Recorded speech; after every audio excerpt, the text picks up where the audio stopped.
नगर पालिका परिषद धनपुरी के द्वारा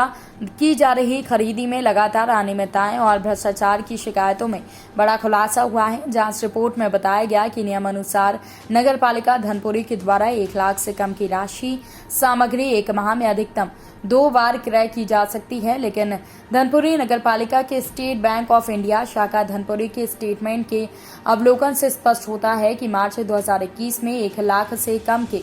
53 ट्रांजैक्शन किए गए। वहीं अप्रैल 2021 में 44 ट्रांजैक्शन किए गए। अप्रैल 2021 के साथ ही मई 2021 में कुल 45 ट्रांजैक्शन किए गए। जांच प्रतिवेदन में वर्णित है कि नगर पालिका धनपुरी के द्वारा की गई खरीदारी के अवलोकन से ये स्पष्ट होता है कि 1 लाख से ज्यादा की खरीदारी को 1 लाख से कम के टुकड़ों में तोड़कर खरीदा गया, जो कि मध्य प्रदेश विनिर्दिष्ट भ्रष्ट आचरण निवारण अधिनियम 1982 के नियम 13 के तहत दंडनीय अपराध है। मध्य प्रदेश के भंडार क्रय नियम और सेवा उपार्जन नियम 2015 के तहत वित्तीय अनियमितताओं की श्रेणी में आता है। साथ ही जांच प्रतिवेदन में इस बात का उल्लेख है, इन सभी खरीद फरोख्त भुगतान के लिए कोई अनुमोदन प्रशासक से नहीं लिया गया, जिससे स्पष्ट तौर पर मध्य प्रदेश क्रय नियमों का उल्लंघन होता है।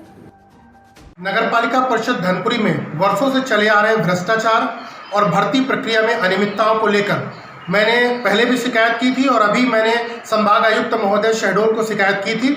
आदरणीय एसडीएम साहब को भी मैंने शिकायत की थी और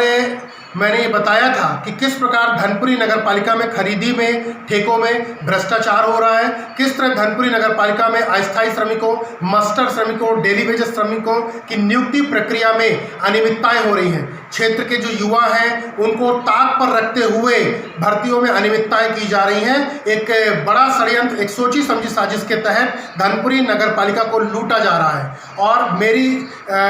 शिकायत को बल देते हुए कल मेरे को ये प्राप्त हुई आदरणीय आईएएस अधिकारी श्री शेर सिंह मीणा एसडीएम साहब की ये जांच रिपोर्ट है, ये जांच प्रतिवेदन है, जिसमें ये साफ साफ लिखा है कि धनपुरी नगर पालिका में खरीदी के नाम पर किस तरह भ्रष्टाचार किया जा रहा है, किस तरह लगातार अनियमितताएं हो रही हैं। ये जांच रिपोर्ट साफ साफ ये बताती है कि किस तरह नियमों में ताक पर रखते हुए मास्टर श्रमिकों की भर्ती प्रक्रिया लगातार जारी है, किस तरह मास्टर श्रमिकों को नियमों की अनदेखी करते हुए भर्ती किया गया, शासन के नियमों को ताक पर रखा गया, सरकार की साख पर लगातार बट्टा लगाने का ये प्रयास है। मैं लगातार कहता आया हूं कि शिवराज जी की साफ मानसिकता वाली सरकार पर बट्टा लगाने का, सरकार की नीयत पर, सरकार की स्वच्छ छवि पर बट्टा लगाने का जिम्मेदार लोगों का ये प्रयास है, जिसको मैं किसी भी स्थिति में सफल नहीं होने दे सकता हूं, क्योंकि इससे सरकार की छवि पर प्रभाव पड़ता है।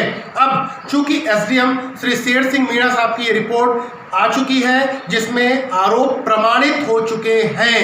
अब मेरा मानना है कि जिला प्रशासन, आदरणीय कलेक्टर साहब, आदरणीय कमिश्नर साहब इसमें जल्द कार्रवाई करेंगे और वर्षों से डेरा जमाए हुए नगर पालिका में प्रभारी सीएमओ श्री रविकरण त्रिपाठी को मुझको लगता है कि यहां से तत्काल हटाए जाने की जरूरत है और साथ ही साथ जो भी भ्रष्टाचार या अनियमितताएं हुई हैं उसमें नियमतः कानूनी कार्रवाई होनी चाहिए। शहडोल से ब्यूरो रिपोर्ट।